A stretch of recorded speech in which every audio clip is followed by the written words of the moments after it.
Good evening, everyone, and welcome. I'm so delighted to be here tonight to moderate what we are sure will be a lively discussion on U.S. China rivalry, the future of the global order. As Hamid noted, I'm Rorry Daniels. I'm the managing director of the Asia Society Policy Institute.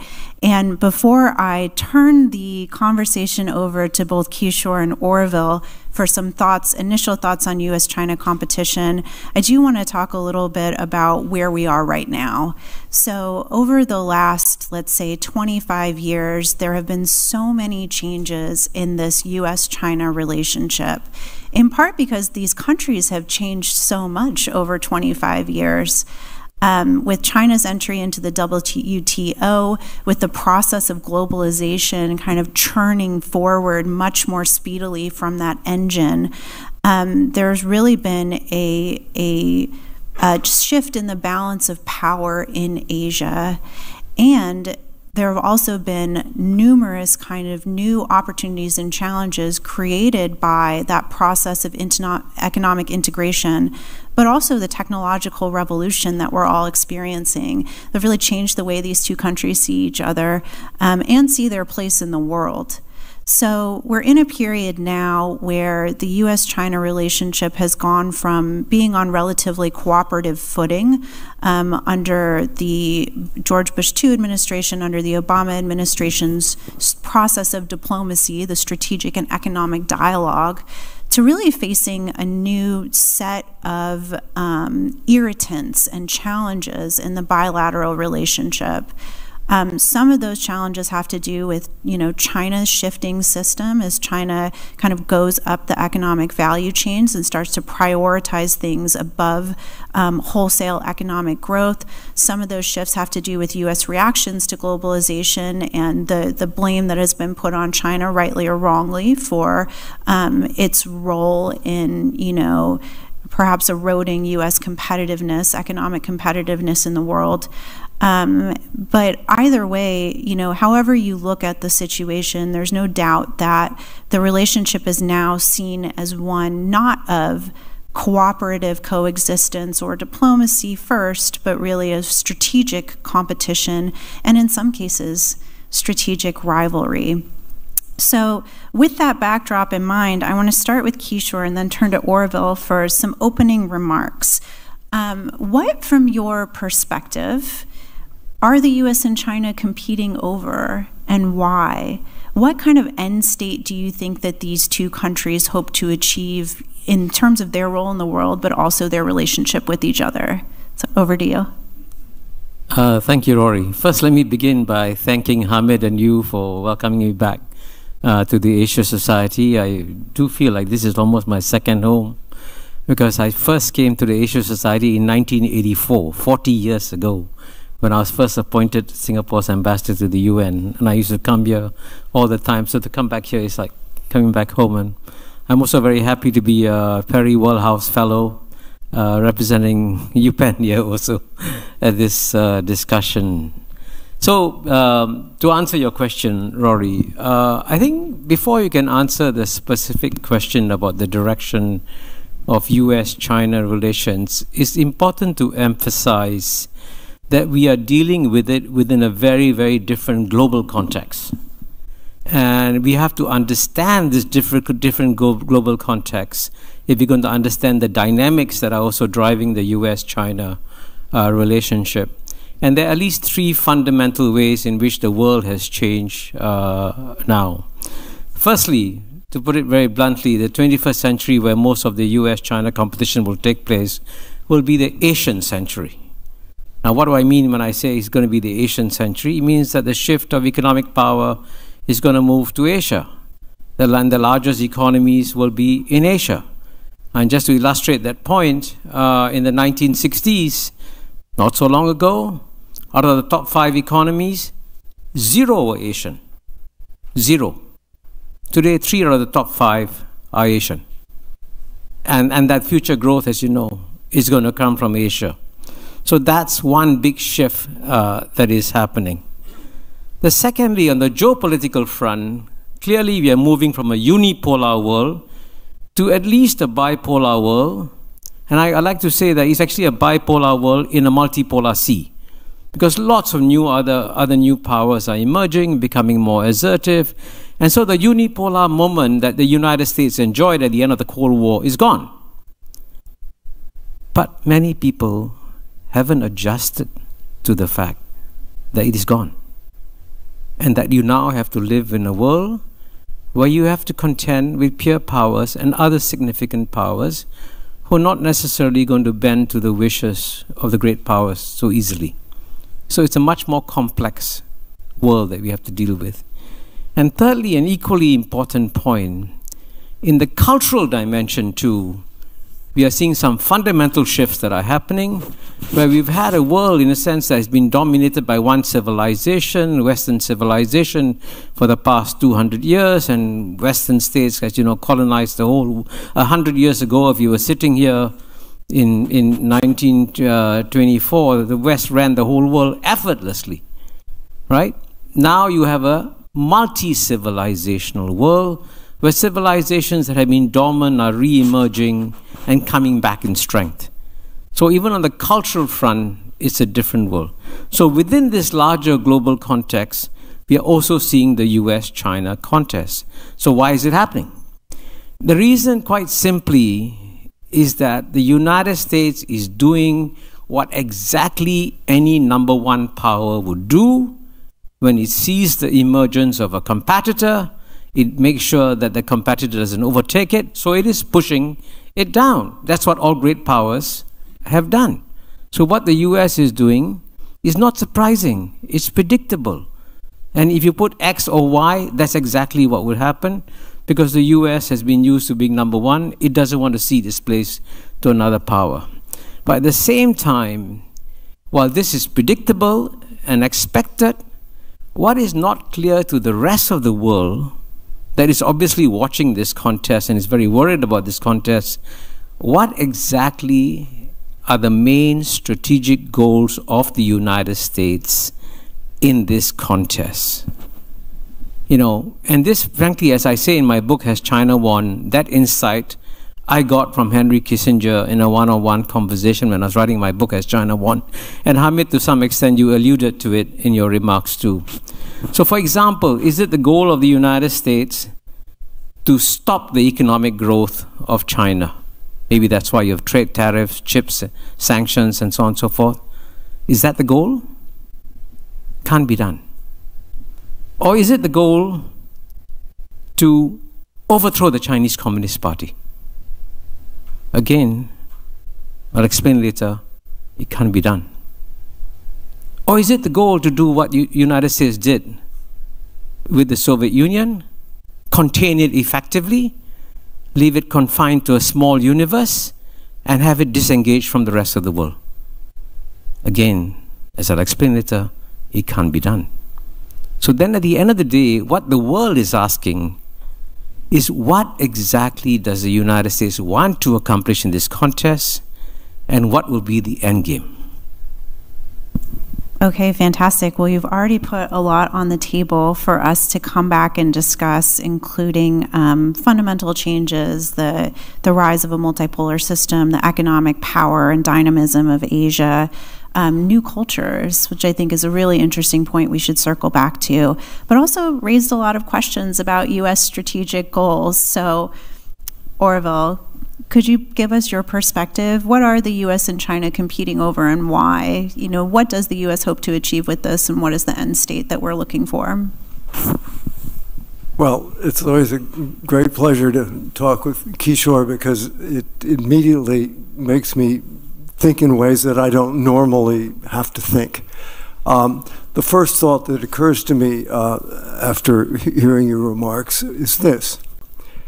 You ask, what's the United States' new strategy post-1972, I guess we could call it an engagement. I would like to ask you, what do you think China's strategy is? What are they after? Because actually, this is a dance between two partners. It isn't just up to the United States, as I'm sure you would agree. So what do you think China is after? And if I may ask you a question, what power with great power pretensions adopts wolf warrior diplomacy, antagonizes, I mean, who antagonizes Canada, Sweden, Norway, Australia, India? I mean, I could go on. And why? What's going on here? How is that in the advantage of anybody, much less China? I was looking forward to the opening remarks of Orville. Forgive me, Kishore, I thought you would have some 7 minutes of prepared remarks. I don't want give to me give some you time any to bait. think. But I'm very happy, Orville, to answer your question. And if you don't mind, again, forgive me for doing this. When you talk about our world and how the world sees, especially what China's goals and strategies are, I want you to bear in mind a very important statistic, which is that 12% of the world's population lives in the West, and 88% of the world's population lives outside the West. And let me make one point very clearly and very boldly at the very beginning. How the 12% views China is not how the 88% views China. And so, for example, when you ask about what is China trying to accomplish, and if you want to sort of, if I can share with you what I pick up from my conversations with my fellow Asians, with Africans, with Latin Americans, they see that China is trying to come back once again as a strong civilization, which it once used to be. And you know, China, he knows better than I do. He's the China expert. By the way, I'm not a China expert. Let me emphasize that one time. Immediately, I'm a China observer. And of course, we have to be China observers because in Southeast Asia, as you all know, geographically, the power that is going to have the greatest impact on us clearly is China. Just sheer proximity. Just as Latin America will live in the shadow of the United States of America, Southeast Asia has to live in the shadow, actually, of China and India, I must also emphasize. So our perspective and that of other Africans is that we've seen this civilization for 4,000 years go up, go down, go up, go down. And so the return of China is just part of a long 4,000-year history of dynastic cycles. And when the Chinese civilization goes down, it can go down very, very badly. And I think Orville knows better than any of us that they went through one of the worst centuries, the century of humiliation from 1842 to 1949. But it's not normal for the Chinese civilization to underperform for so long. It's much more normal for them to come back after a while. So what we see, therefore, from, let's say, from Southeast Asia, is the return of a civilization that we have seen for centuries go up and down. So this is a natural return. Now, so when China tries to claim a place in the world as one of the great powers, is a perfectly natural development. Now, you mentioned things, you use words like wolf warrior diplomacy. And what's interesting is that while the term wolf warrior diplomacy is so frequently used in the Anglo-Saxon media, and as you know, the Anglo-Saxon media, let's be very blunt about this, has a very jaundiced view of China, and the rest of the world discounts what the Anglo-Saxon media says about China. What the rest of the world does is to look at what China does and then deal with it. And at the end of the day, you will notice that countries have a choice. Do they want to trade with China or do they not want to trade with China? And if you look at the deeds, China today does far more trade with the rest of the world than the United States does. By the way, we do want to have trade with the United States too. But trade, as you know, is a voluntary activity. But it benefits the countries that do it.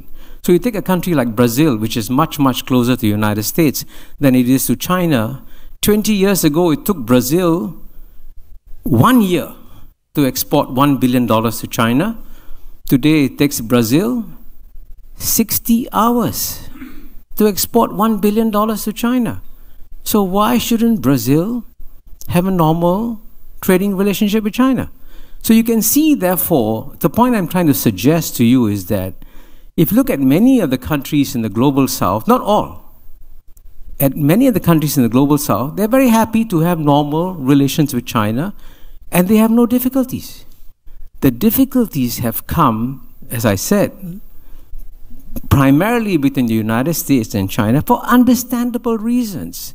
This is what would happen when you have a great power shift. And I actually think that in some ways, just as what the United States did towards China was predictable, China's responses towards the United States are also predictable. Of course, we live in a really interconnected world now, correct? Right? Where the kind of this narrative about the rise and fall of great powers ends up reverberating in different ways. Countries are very happy to trade with China, and I will turn to Orville in a minute for his thoughts on, you know, how the U.S. sees China's behavior. But I, from my perspective, do not think that the U.S. Wants to hurt, hamper, harm China's legitimate trade with the world. But at the same time, the countries are trading more with China. They're also seeking greater and greater security assistance from the U.S.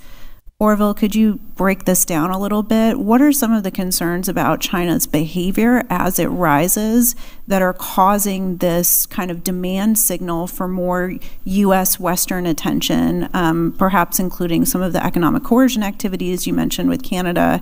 And how do you see that in terms of China's rise in this system and its potential effects on global development moving forward? I think, you know, Kishore, I agree with you that, yes, China has every right to be a great power, and actually they've accomplished an amazing developmental success story. And I understand great powers never like to be deposed and replaced by others. But I think in your argument, and what I'd like to ask you about, is China is not just another great power. It is a Marxist-Leninist regime that under Xi Jinping has become very, very different than we experienced in the 80s, even in the 90s after the 1989 Beijing massacre and demonstrations. And I think that without factoring that element into the equation, we can't just blithely say, China wants to be a great power, wants to trade with everybody, everybody wants to trade with it, because there is another element in the equation, namely what China is after as a new kind of techno-autocracy in the world, and whether other countries feel comfortable with that. Now, we were talking upstairs a bit about the Philippines. I watch the Philippines extremely carefully because I see that as a kind of a Richter scale. I mean, Southeast Asia, fair enough. Singapore, caught in the middle, doesn't want to have to choose. Malaysia, I get it. But I think we may be approaching a point where it's going to be at least more difficult, if not impossible, to stand in the middle. And I think we see in the Philippines flickers of that recognition.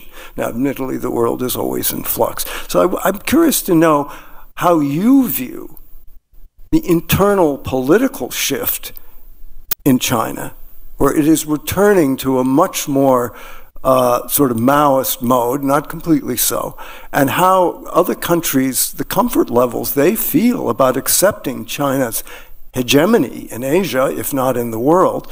Are you comfortable with this? I mean, Singapore is a small little country. How do you feel about that? Yes, you want to keep trading, but there are other factors here I think you have to take into consideration. Well, first of all, let me, if you don't mind, quickly comment on the point you raised, Rory. When you mentioned that countries are also moving closer to the United States, you're absolutely right. I want to emphasize also, to avoid any misunderstanding, that there are huge reservoirs of goodwill globally towards the United States, and the world is actually quite happy to see a strong United States and a strong China, and to some extent, if they balance each other, that's not too bad for the world at large. So it's not as though the world is rushing to embrace China and saying goodbye America. That's not the world. The world, actually most countries in the world, as you yourself said, Orville, want to have good ties with both United States and China. Now, in your point about the internal political makeup of China, and isn't China becoming more Marxist-Leninist or communist, and are we worried about that? And I think here I want to emphasize that there is only one country in the world that passes judgments on the internal political systems of other countries. It's a very exceptional country. And I think you all know of American exceptionalism. I can tell you that, you know, the UN is not too far away from here. It's a mile or two away. If you walk into the United Nations, you will find that one of the most sacred principles of the UN Charter, which is actually held to very strongly by member states of the UN, is that we will not interfere in each other's internal affairs. That's enshrined in the UN Charter, and that principle is used by most states when they deal with each other. So the attitude of most states in the world is, you choose your form of government. No matter what you choose, we will deal with the government in power. And so whether China is more Marxist or less Marxist or democratic or undemocratic, we cannot get to choose. It's up to the Chinese at the end of the day choose what kind of government that they have. But I do think also, if I can, Orville, push a little bit back at you. You know, when the United States first fell in love with China, in 1971, can I ask you who was the leader of China at that point? Was it Mao Zedong? Would you call Mao Zedong a great defender of human rights? Would you say that this is a man with a liberal mind, a liberal spirit, someone you can, develop a kinship with? You know what I'm getting at, right? So when it comes to geopolitics, it's a very cruel business. Ideology can be put aside when necessary, can be brought to the fore when necessary. And even today, if you say that the United States will stand up to Communist parties' regimes, why are you cultivating Vietnam? What's the difference? I mean, doesn't Vietnam also have a communist party in power? So I'm only saying this because the rest of the world, when I say that the rest of the world has changed, they've become much more sophisticated. They see through all this. They see that, yes, there's a serious geopolitical contest going on between the United States and China. They are very worried about it. They want to maintain good ties with both, and they won't pass judgment. And it's not just, to be fair, Orville, it's not just Singapore. I can give you, if you want a list of 100 countries, I can give you a list of 100 countries that are in that position. Could we talk a little bit about how countries are approaching this desire not to make a choice? Like, what are the factors, Orville, from your perspective, that are narrowing countries' options down into making a choice between the U.S. and China when it's clear that most countries don't want to choose or want to be able to maybe choose both? But also that it benefits both the U.S., China, and the world for there to be that type of cooperative tissue. What are some of the major irritants? Well, before I get to the irritants, let me just say, Kishore, that 9 U.S. presidential administrations wholeheartedly supported engagement. And I take your point that, we pick and choose who we oppose. But I think the difference is that Vietnam has no sort of hegemonic pretenses in the South China Sea, is not in conflict over the Senkakus, is not competing with the Philippines for Second Thomas Shoal, is not threatening to have some sort of a reunion a forced reunion with Taiwan. And of course, I remind you that we've had a little dust up in India of late, and the entire Arunachal Pradesh in the Northeast Territories is claimed by China. They have maps with Chinese names on places. That shoe is going to drop. So it isn't that just China's a nice little authoritarian country wanting to trade with the rest of the world. It seems to me that what is agitating the situation and making it very difficult, not just for the United States, but is China's pretensions to rejuvenate in a way that has global aspirations, first in Asia and possibly elsewhere. We don't know. So I think that, this is a very much more complicated thing than just China rejuvenating and restoring itself to a place of greatness. It is reaching out in ways which I think are very unsettling for Southeast Asia. And when I'm in Singapore, the thing that stuns me is I understand Singapore's situation. But actually, I think you Singaporeans, and I use you as a kind of a metaphor for many people in Southeast Asia, do feel rather profoundly comfortable with Americans. And actually, many people feel rather uncomfortable with China. But it is you don't want to express it too loudly because you don't want to rock the boat. Fair enough. I get it. But I would love to hear you address what I think some would call China's hegemonic pretensions in Asia and the destabilizing effect of that throughout the entire region. Do you think China is making the same mistakes that other industrialized countries are making, that they expand too far, too fast, that they try to wield the power that they've just received too quickly? And how does that uncomfortableness in Southeast Asia with some of China's behavior play out from your perspective? Well, I can assure you that one lesson I learned after studying geopolitics for about 50 years is that the concept of a benevolent great power is an oxymoron. And there's no such thing as a benevolent great power. All great powers, without exception, and this has only been true for 4,000 years, will pursue their own interests. And we take it, in geopolitics, there are price makers and price takers. So United States and China today are price makers. We are price takers. And if we have any kind of illusion that there's a nice, benevolent, cuddly, great power that will look after you and sacrifice its own interests, then you're in trouble. So in geopolitics, which is a very cruel game, and the countries that don't understand geopolitics are the ones that get sucked into conflict and get sucked into problems. And here I want to add a very important point, because I think to some extent, Orville, you're being unfair to the Southeast Asian states. There are, at the end of the day, 660 million people living in Southeast Asia. That's about double the population of the United States of America. And this region of the world, I want to emphasize, is the most diverse region of planet Earth.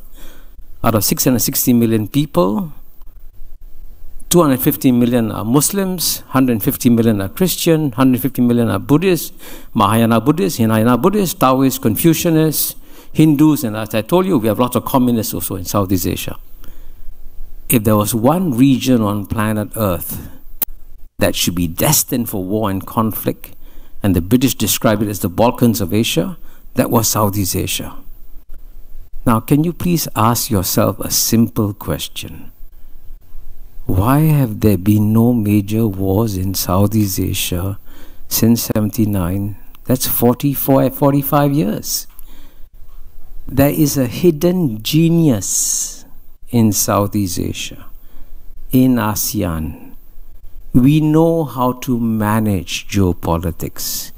We know how to adjust, adapt, be flexible. We know how to maintain good ties with the United States, and we do. When President Biden invites the 10 ASEAN leaders, they come, right?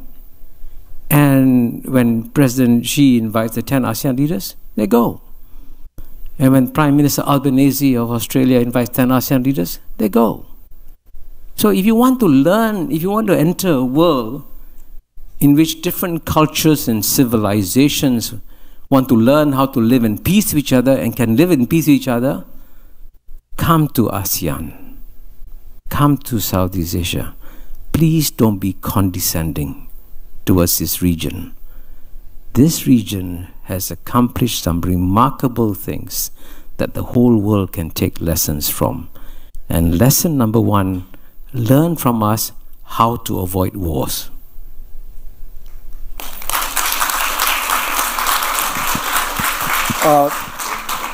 First of all, I would say that I agree with you. Condescension towards anyone is not a helpful policy, and I don't want to think that we are condescending towards Southeast Asia, and I think actually quite the contrary, that we try to recognize that Southeast Asian countries are, as I said, stuck in the middle, and I think we understand that. And it's not, I think, the goal of the United States government to push people. But that still doesn't answer my question of China's pretensions, both within China and outside of China, and how you read those, and what you think the answer is as the middle ground shrinks. And ask the Koreans after what happened with the THAAD missile crisis, and they got punished. Ask the Japanese. Ask the Indians. I mean, you've seen this, you know this. So how should we respond to this? China is not just another normal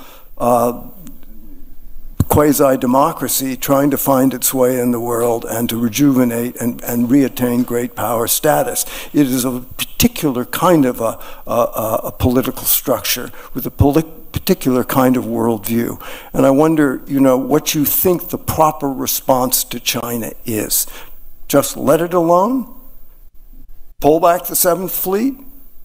Forget Taiwan? Forget the South China Sea? Forget the Senkaku Islands? Forget Philippines? Stop AUKUS? Stop the Quad? Do you think that's the proper response, or what's your remedy? Well, Rorry, this is getting very interesting. I promised a lively discussion. I'm very happy to answer the questions. But I'm going to give away a big secret. China is like any other country, an imperfect country. It makes mistakes. And I know, but as far as I know, all countries make mistakes. And it is true that China has had bilateral problems with several countries. There's absolutely no question whatsoever. And you're right, you have the list right. With Japan, with South Korea, with the Philippines, with Australia, and also with India. You're right. That's a list of about 5 or 6 countries, I think. Remember, at the end of the day, there are 193 countries in the world, right? And most countries have problems with some other countries. United States has problems with some countries, whether it's Russia, whether it's Iran, whether it's North Korea, China. So this is normal. And for every country you give me a list, you mention, I can tell you which bilateral difficulties that country has. Greece and Turkey, if you want, India and Pakistan, if you want. So having bilateral difficulties is, by the way, a normal state of the world, right? So it is not surprising that China has bilateral difficulties. Sometimes it manages them well, sometimes it manages them badly. Where would you say it's managed them well? Well, I think certainly in the case of South China Sea, it has made mistakes. It has been far too assertive. And I think the biggest mistake the Chinese have made is in creating this 9-dash line. And the 9-dash line, I don't know if you all know this, as a sort of a hypothetical line in the South China Sea that's been created by China, has no basis in international law, right? Now, if it is true that China claims all the waters within the 9-dash line as territorial waters, as some people claim that China is doing, then China shouldn't allow any international shipping through South China Sea. But I can assure you, yesterday, today, and tomorrow, ships are going through the South China Sea regularly without seeking permission of China, even though they're going through the 9-line waters. So the 9-line clearly is a huge mistake that China has made. But when you talk about the South China Sea, it's important to emphasize that the dispute that China has is with 4 ASEAN states. It's not a dispute, as you know, with the United States. And if you look at it, look at the 4 ASEAN states, in one way or another, they've been trying to manage it, whether it's Vietnam, Malaysia, Brunei, and Philippines. Now, right now, you are all focused on the current difficulties that Philippines is having with United States. But you know, Orville, that Philippines elects one president, Gloria Macapagal Arroyo, that moves towards China. Then he elects another president, Aquino, who moves to United States. And then he elects Duterte, who moves towards China. And then he elects Marcos, who moves towards United States. Can you anticipate what's coming next? Okay? So, so it's important to emphasize that don't take a snapshot. It's important to see the long-term picture. And at the end of the day, if South China Sea really is that dangerous, you should be seeing wars or gun battles and so on and so forth. But so far, everybody's been very restrained. But I can tell you this, Southeast Asia knows very well that when China comes back as a great power, as it has and as it's going to be, we have to make strategic adjustments. It's one thing to live next door to a mouse, fine. But when the mouse becomes an elephant, you worry about the elephant rolling over. And how do you manage that? And I can tell you that the Southeast Asian countries have had very long wisdom in how to manage China. And the one country, Orville, as you know, that knows China very well is Vietnam. Vietnam has been a neighbor of China for 2,000 years. It was occupied by China only 1,000 years. And you know what the Vietnamese say? The Vietnamese say that to become a leader of Vietnam, you must be able to stand up to China. And you must be able to get along with China. If you cannot do both, you cannot be a leader of Vietnam. That's old wisdom. So I can assure you that we're not just going to become suckers and roll over and say, okay, do whatever you want, China. No, we're not that stupid. Okay? That we have our own ways and means. And frankly, if you look at a large country like Indonesia, also 260 million people, right? How does Indonesia get along with China? Indonesia, by the way, is a good friend of the United States, wants to be a good friend of the United States, and is also managing China. And if you want to watch subtlety and complexity, watch carefully what the Indonesians do.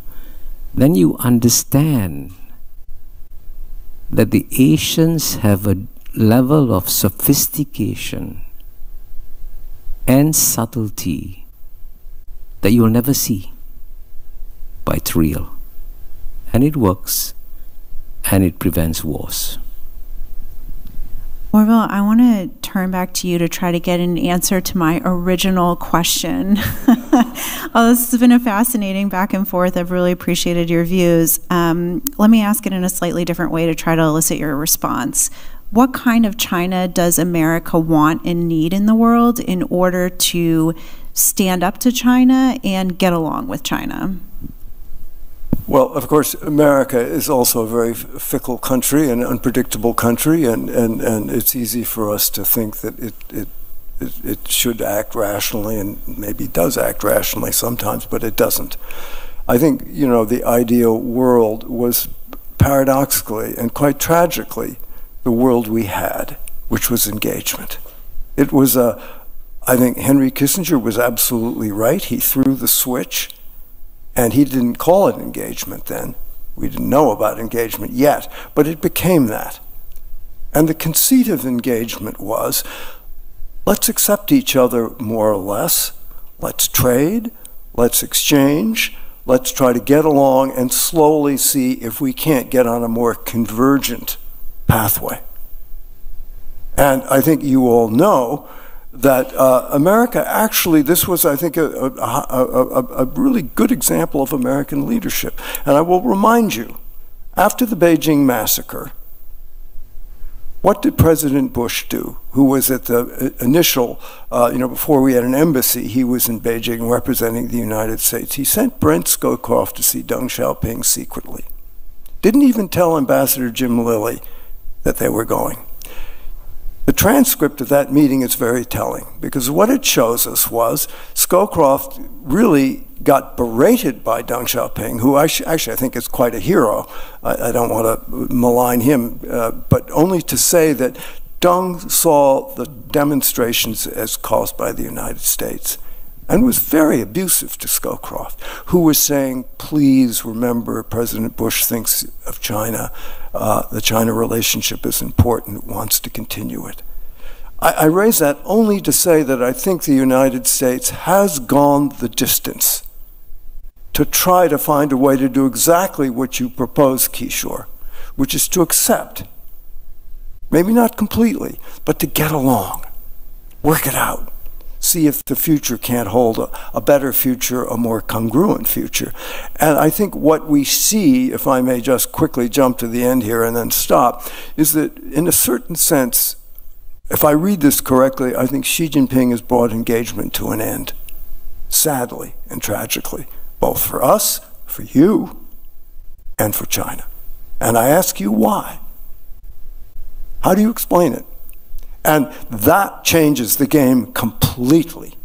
So what are you going to do about it? What am I going to do about it? What are we going to do about it? What's the right response now that we don't have an operating system for any kind of as Hamid said, we're compassless. What's the answer? You tell me.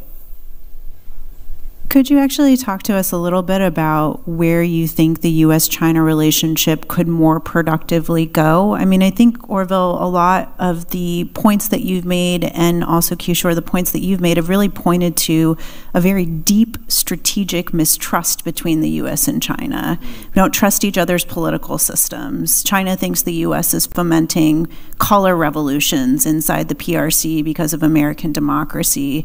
You know, the U.S. thinks that Chinese techno-authoritarianism could spread throughout the world.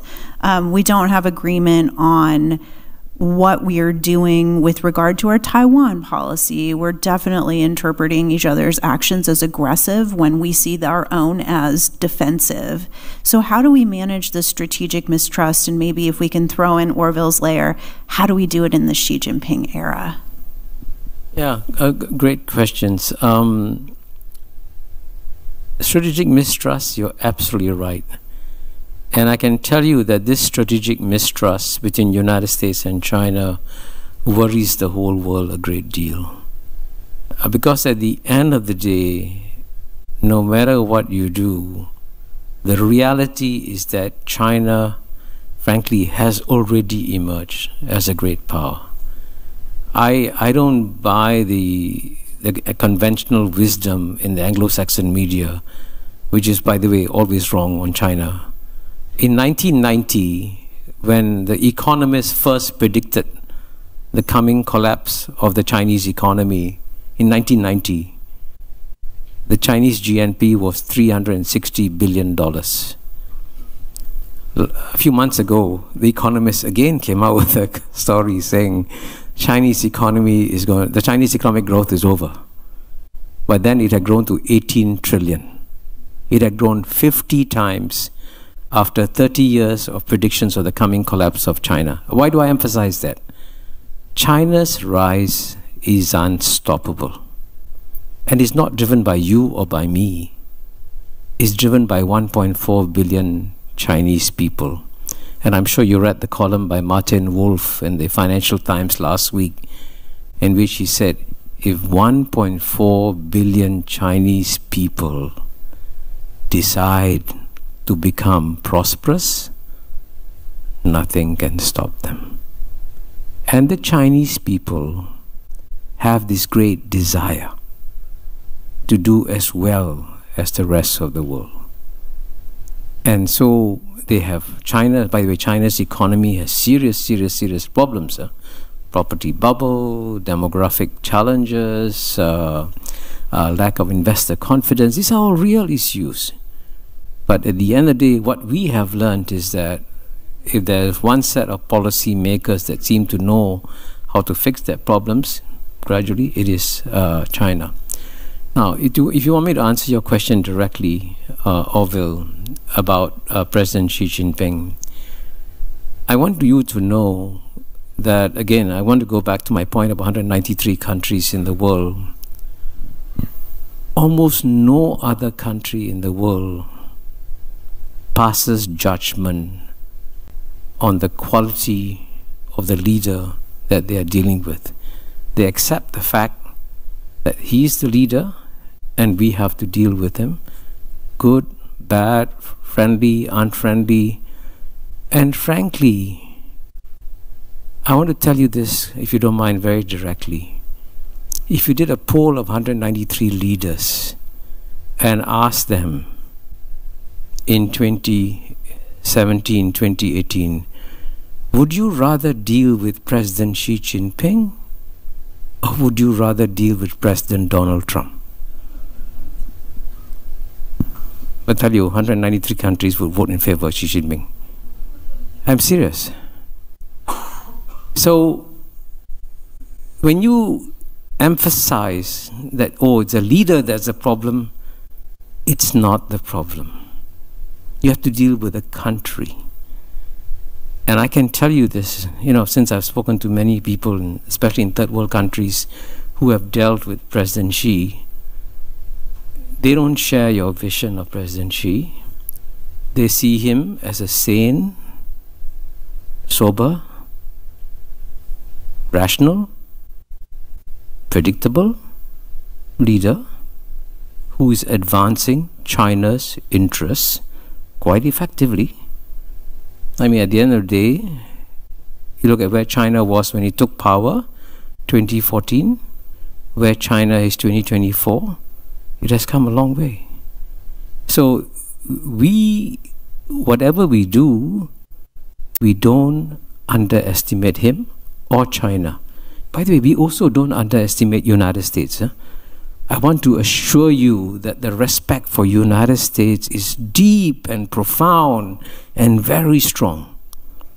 But in the same way, there's also the same deep, profound respect for China. And we know we have to deal with these two great powers. And actually, we believe that the United States would be better off. Now, don't call it engagement, don't call it containment, just deal with the reality. The reality is that there is a strong, great power like China, and you have to live with it. And then figure out what's the best way of living with it in a way that enhances America's national interests. And I would say for America to defend its national interests is perfectly legitimate. Perfectly legitimate. But in many ways, the world would be happier that if given all the extraordinary challenges we are facing, for example, in climate change, you know, you're the expert on climate change. The most sensible thing humanity could do is to tell the United States and China, please, we have a bigger problem coming. If we burn up planet Earth, we have nothing left to live on.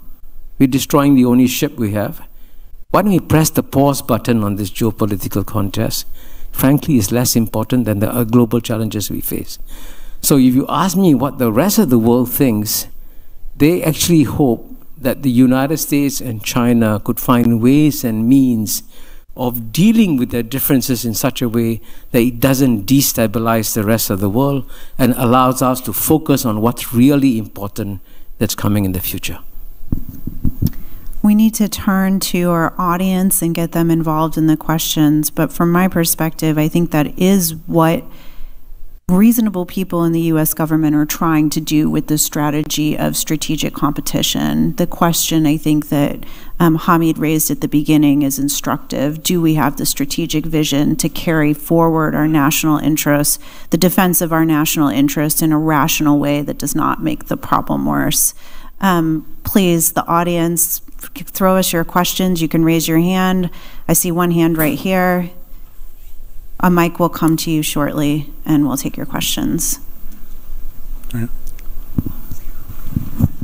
Thank you so much for the great talk, and good to see you again, Professor Mahbubani. So I have two questions, actually. The first one is a little bit more specific. I remember Ambassador Mahbubani criticized China's reactions in South China Sea decades ago, including the 9 dash lines.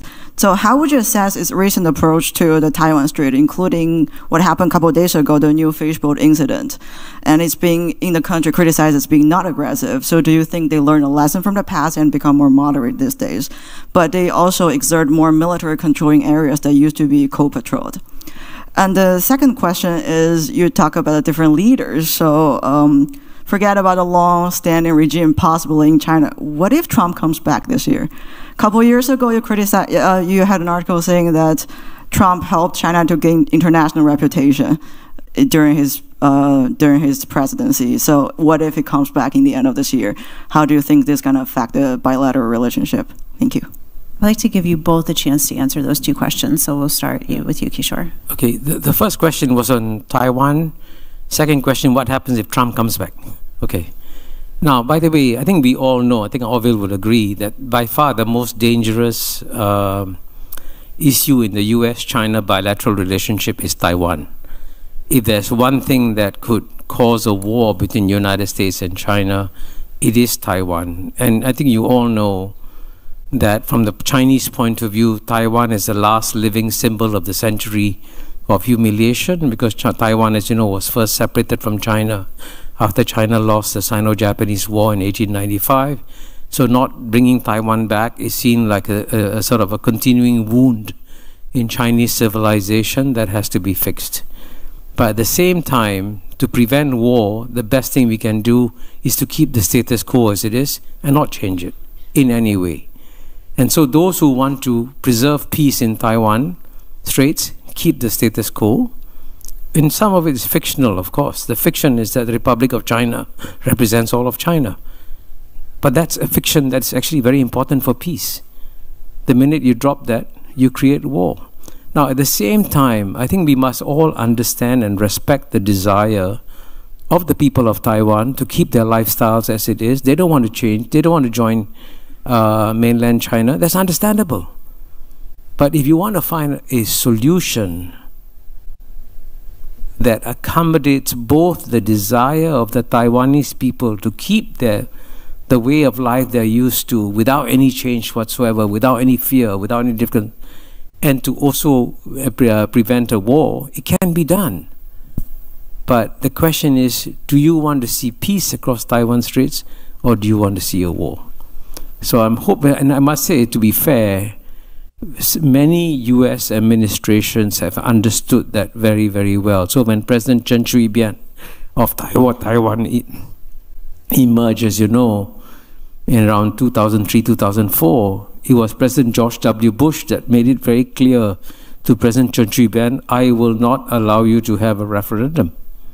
That was a very wise decision made by the President of the United States. So the U.S. government understands the sensitivity of this issue. So that's got to be very carefully managed.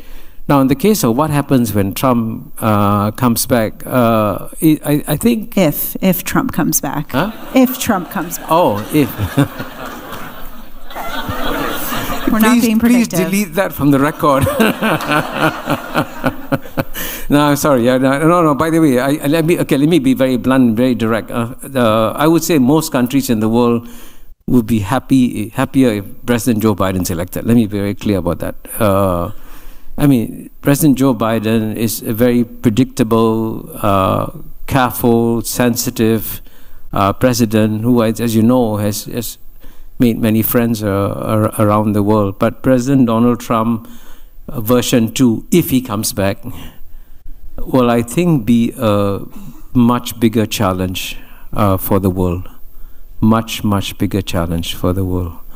And that's why, actually, in some ways, if the United States could focus a bit more on its own internal challenges, as I say in chapter 7 of my book, As China Won, if the United States could become less of a plutocracy and create a society where the bottom 50%, who have seen a stagnation in their standard of living for 30 years, if you can improve their standard of living, give them a sense of hope, then they won't vote for Donald Trump. So from the point of view of the rest of the world, we want to see a strong, vibrant United States where the people are happy and they elect a happy president. Orville, thoughts on either Taiwan Strait or Trump? I have nothing to say on Trump. I have no idea what he'd do if he's president. I mean, it's catch as catch can. And I agree with you, Kishore. The best thing we can do is straighten our own mess out and be better leaders in the world and preserve our democracy. As to Taiwan, I think my remedy for Taiwan is exactly Mao Zedong's and Deng Xiaoping's. As Mao Zedong told Winston, who's here, and Kissinger and Nixon, let it be for 100 years. Don't worry about it. When Deng Xiaoping stopped in Tokyo on his way to Washington to meet with Jimmy Carter and reestablish diplomatic relations, he was asked about this. And he said, leave it for future generations, smarter generations to deal with. That's the smart way, but that's not Xi Jinping's way. So I think, we know what happened at Hong Kong. It's pretty obvious, that there will be some movement toward Taiwan, maybe not an amphibious assault or something like that, but I wager there'll be some pecking away at the edges, which will be really challenging. I would say, finally, Kishore, this. You say, let's just live and let live and get along with China and accept them. Good. But sometimes, I think you'd have to agree with me, history provides a lot of examples where that does not work, and I raise the question of the Ukraine here. I mean, sometimes countries irredental, with pretensions of irredentism, they act, as Russia did in the Ukraine.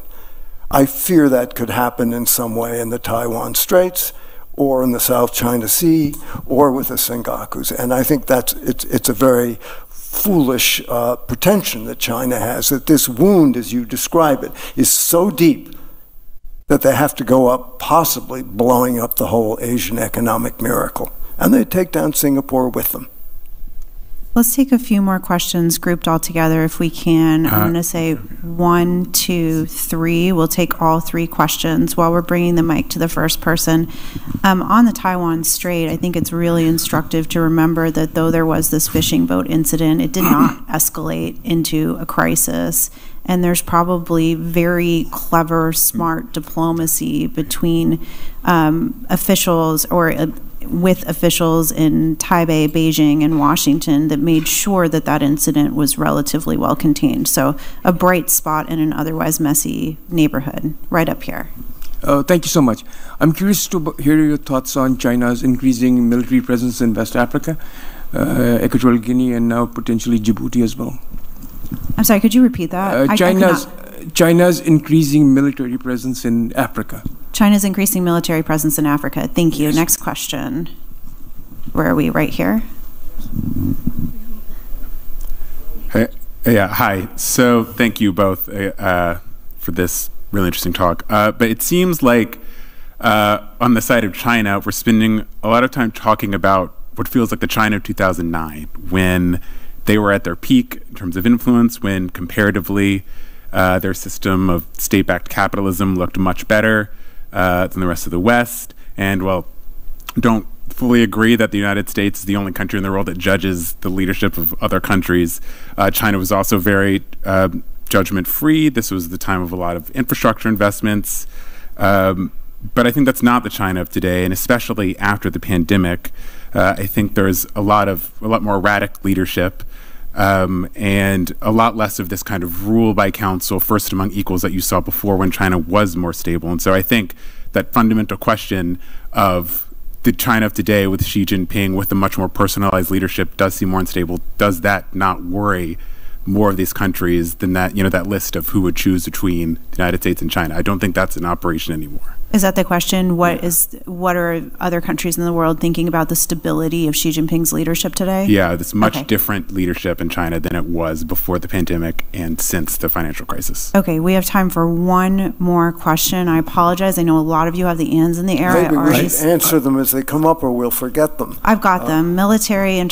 Chinese military in West Africa. Chinese military in Africa. And has Xi Jinping changed after the pandemic? Can we just take the last question, please? I'm the third. I had my hand up first. I'm going to go. Okay, perfect. Thank you, Rory. Jonathan. I'm deeply impacted by Orville's brother's book, The Gift of Time, in which he highlights Albert Einstein's admonition that the nuclear bomb changed everything except our thinking, and we drift toward catastrophe. And what he was talking about was the Westphalian model of nation states playing with these devices and putting the whole world at risk every day. And I'm also deeply informed by facts, realism. We're destroying species at over 1,000 times the evolutionary base rate. 60% of our oxygen comes from the health of the pH of the oceans, because phytoplankton gives us our oxygen. We're destroying rainforests faster than they're being replenished. And the list goes on of problems that cannot be solved in the Westphalian model of competition among states. How do we bring realism, planetary realism, back to the discussion, as you highlighted, in the whole range of problems that are not about identity, not about civilization, but about the reality that we're facing today? Thank you. Okay, I'm going to turn to Orville first on these three questions. Chinese military in West Africa, stability of Xi Jinping. One in my weak brain. Let me answer that first. Yes, the great tragedy for me of the end of engagement is the planet is at risk because the United States and China cannot cooperate, and we absolutely must learn how to. But I also call your attention to the fact that John Kerry has been working on this for decades and not gotten very far. So it takes reciprocity to bring about resolution of questions like climate change, nuclear weapons, pandemics, and that's exactly what's missing. Now, if I read the Biden administration correctly, the door is open. But I'm not sure it's very open in Beijing to these questions. And if it isn't open in both sides, you don't have a partnership, you don't have a dialogue, you don't have effective action. So I would say that about that. That would be my response to you. About, I'll answer one other question quickly. Xi Jinping's stability. You know, listen, we may just disagree here, Kishore. I think Xi Jinping is a leader who's very different from any of the prime ministers, any of the premiers or party general secretaries I watched from Hu Yaobang on down. And I think it's a problem. He is deeply imbibed victim culture. He deeply believes in that sort of old Maoist trope of hostile foreign forces are out to overturn, regime change, all of these things. Not entirely untrue, I might add, but it is a problem that makes it very difficult for China to be soluble in the world that the liberal democratic states live in, even though they're in a fallen state of grace often. And I think this is a huge danger. And in this sense, leadership matters. Kishore, last word to you on any of these questions or a response to Orville. Okay, three quick questions. Firstly, on the military, Chinese military in Africa, I want to say this as respectfully as I can. I would say I respect the Africans. If the Africans decide for their own security, they want to have closer military ties with the United States, that's a good choice, a defendable choice. If they want to have good ties with China, let them choose. So please allow the Africans to decide for themselves. I can tell you in private, many Africans complain to me about the condescension they get when they make their own decisions. So I think it's very, very important to take the view that Africans can judge for themselves what is good for them. Now, on the question of Xi Jinping, I actually believe that I think what you express is the conventional view of the Anglo-Saxon media. The first point I'm going to make is that the conventional view of the Anglo-Saxon media on Xi Jinping is not shared by most countries in the world. And I can tell you this, that many of the world leaders who have dealt with President Xi face to face, deal with him, discuss issues, find him a sober and reasonable interlocutor. And the one point on which I would say where I have the maximum amount of disagreement with Orville is that Orville portrays a man whose dream is to revive Marxism, Leninism, to revive communism. That's not how most Asians see Xi. We see Xi as someone who believes that China has been a great civilization. It has had 100 bad years. It's time for Chinese civilization to come back. So if he has a dream, the dream has nothing to do with communism, Marxism, Leninism. Even though China is run by the Chinese Communist Party, it is an instrument. The Chinese Communist Party is an instrument that is being used to revive what Xi Jinping believes to be a great civilization. So that's his end goal. But I think the most important question was the last question, and I completely agree with you that our planet is endangered in many different ways, and you spell them out. And frankly, that's why in my book, The Great Convergence, I say that the world has changed fundamentally. And to explain how it's changed fundamentally, I use a very simple boat analogy. And I hope you'll reflect on this boat analogy. In the past, when we lived in 193 separate countries, it was as though we were living in 193 separate boats, right? So we could decide what to do on our boat. So if one boat got COVID, the other boats wouldn't get it. They're in different boats. But the world has shrunk, and I really mean that literally. We no longer live in 193 separate boats. We live on 193 separate cabins on the same boat. Now, if you're on a boat together and the boat begins to sink, the stupidest thing to do is to lock up your cabin and say, I'll protect my cabin. And that's exactly what we are doing, which is bizarre. We're supposed to represent the most intelligent species on planet Earth.